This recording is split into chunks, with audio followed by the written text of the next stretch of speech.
Assalamualaikum warahmatullahi wabarakatuh. Hai, saya Deviana, mahasiswi dari Prodi Manajemen kelas Paralel Universitas Esa Unggul Bekasi. Pada kesempatan kali ini, saya akan menjelaskan mengenai manajemen sumber daya manusia, yaitu mengelola SDM.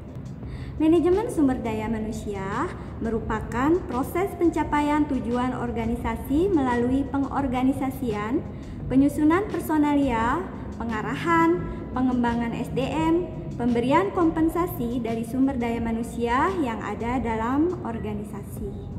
Kegiatan-kegiatan dalam manajemen sumber daya manusia mencakup yang pertama, pengadaan sumber daya manusia, lalu pengembangan sumber daya manusia, pemberian kompensasi, dan yang terakhir adalah mengintegrasikan sumber daya manusia dengan faktor-faktor yang lain.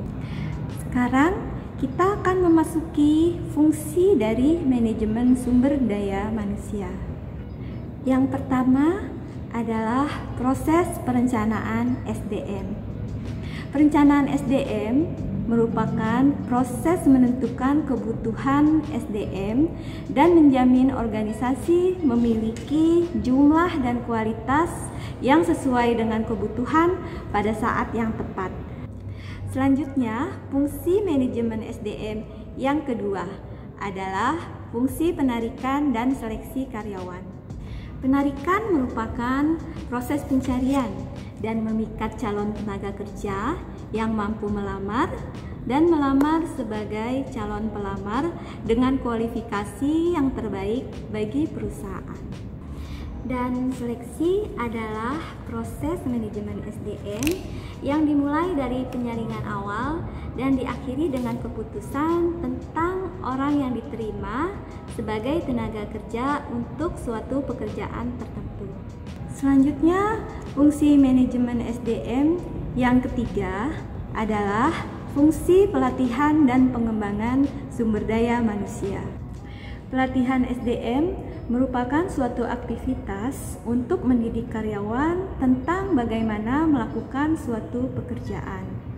Fungsi dari manajemen SDM yang keempat adalah fungsi evaluasi kerja. Penilaian prestasi kerja adalah suatu kegiatan untuk menentukan efisiensi dan efektivitas atas pekerjaan seseorang. Manfaat dari penilaian kerja yang pertama, untuk mengetahui efektivitas pekerjaan seseorang, dan yang kedua, sebagai dasar bagi manajemen untuk menentukan kompensasi atau hukuman bagi karyawan. Selanjutnya adalah fungsi manajemen SDM yang kelima, yaitu fungsi memberikan kompensasi dan penghargaan. Kompensasi dan penghargaan merupakan suatu apresiasi yang harus diberikan kepada karyawan sebagai imbalan atas tugas dan tanggung jawab yang telah dilaksanakan dengan baik oleh karyawan. Dalam mengelola SDM, manajemen juga kerap kali harus menghadapi permasalahan dengan karyawan.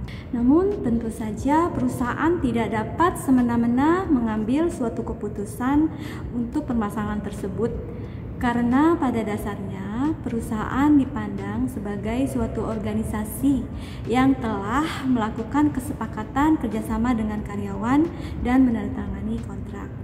Juga telah ada koridor hukum yang disediakan oleh pemerintah melalui departemen terkait yang mengatur tentang hubungan antara perusahaan dan karyawan.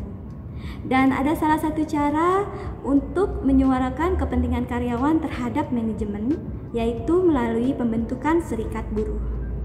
Dan apabila terjadi permasalahan antara perusahaan dan karyawan, maka seyogyanya karyawan dan perusahaan harus mencari pemecahan atas masalah tersebut melalui proses negosiasi yang baik atau dengan mengundang pihak ketiga untuk membantu menyelesaikan permasalahan yang terjadi. Sekian penjelasan singkat dari saya tentang manajemen sumber daya manusia dan pengelolaannya.